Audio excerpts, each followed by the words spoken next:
Hello, I'm Lisa. Welcome to 100 Stories Deep. So today I am going to be reading The Snow Child by Angela Carter, and that's from her collection The Bloody Chamber. I chose this story because for such a short story she has packed so much into it, and the themes of it have been whizzing around my head ever since I first read it, so I wanted to share that with you. So here we go. The Snow Child. Midwinter. Invincible. Immaculate. The Count and his wife go riding. He on a grey mare, and she on a black one. She wrapped in the glittering pelts of black foxes, and she wore high, black, shining boots with scarlet heels and spurs. Fresh snow fell on snow already fallen. When it ceased, the whole world was white. I wish I had a girl as white as snow, says the Count. They ride on. They come to a hole in the snow. This hole is filled with blood. He says, I wish I had a girl as red as blood. So they ride on again. Here is a raven, perched on a bare bough. I wish I had a girl as black as that bird's feather. As soon as he completed her description, there she stood, beside the road. White skin, red mouth, black hair, and stark naked. She was the child of his desire, and the Countess hated her. The Count lifted her up and sat her in front of him on his saddle.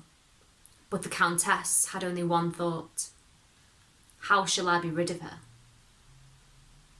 The Countess dropped her glove in the snow and told the girl to get down to look for it. She meant to gallop off and leave her there, but the Count said, I'll buy you new gloves. At that, the furs sprang off the Countess's shoulders and twined round the naked girl. Then the Countess threw her diamond brooch into the ice of a frozen pond. Dive in and fetch it for me, she said. She thought the girl would drown. But the Count said, Is she a fish to swim in such cold weather? Then her boots leapt off the Countess's feet and onto the girl's legs. Now the Countess was bare as a bone, and the girl furred and booted. The Count felt sorry for his wife.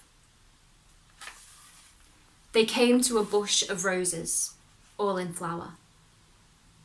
Pick me one, said the Countess to the girl.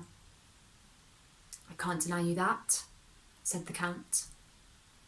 So the girl picks a rose, pricks her finger on the thorn, bleeds, screams, falls.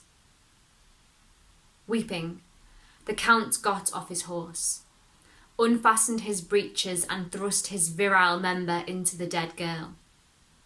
The Countess reined in her stamping mare and watched him narrowly. He was soon finished. Then the girl began to melt.